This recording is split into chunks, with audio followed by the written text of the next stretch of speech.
مړې ته به په جرمني ژبه کې څه وایي؟ سلامونه، یو ځل بیا ښه راغلاست. په دې ویډیو کې به یو ځای سره د میوو نومونه په جرمني ژبه کې زده کړو. ویډیو را سره تر پایه وګورئ. Obst, میوه. Obst, میوه. Der Apfel, مڼه. Der Apfel, مڼه.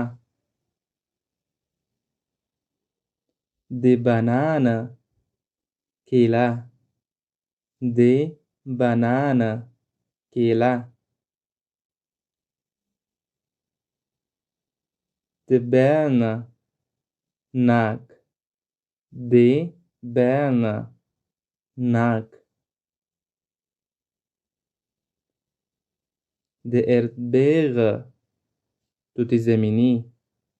Die Erdbeere, توت زمینی. Die Kirsche, آلوبالو. Die Kirsche, آلوبالو. Die Kiwi, کیوی. Die Kiwi, کیوی. Die Mandarine, کینو. Die Mandarine, کینو. Die Orange, نارنج. Die Orange, نارنج. ګرانو لیدونکو، دلته مو یو ټکي ته پام وي چې په نارت ډویچلند کې او په اتریش کې نارنج ته د اپفلزینه ویل کیږي. د اپفلزینه ویل کیږي. د تغاوبه انګور. د تغاوبه انګور. د وساملونه هندواڼه.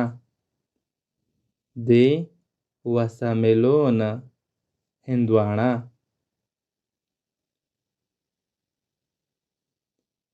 د اناناس اناناس. د اناناس اناناس. د گرانات انار. د گرانات انار.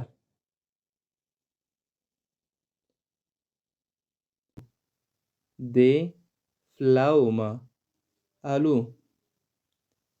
ګرانو لیدونکو، په ساوت جرمني کې او په اتریش کې آلو ته سویچکه هم ویل کیږي. سویچکه آلو. Der Pfirsich, شفتالو. Der Pfirsich, شفتالو.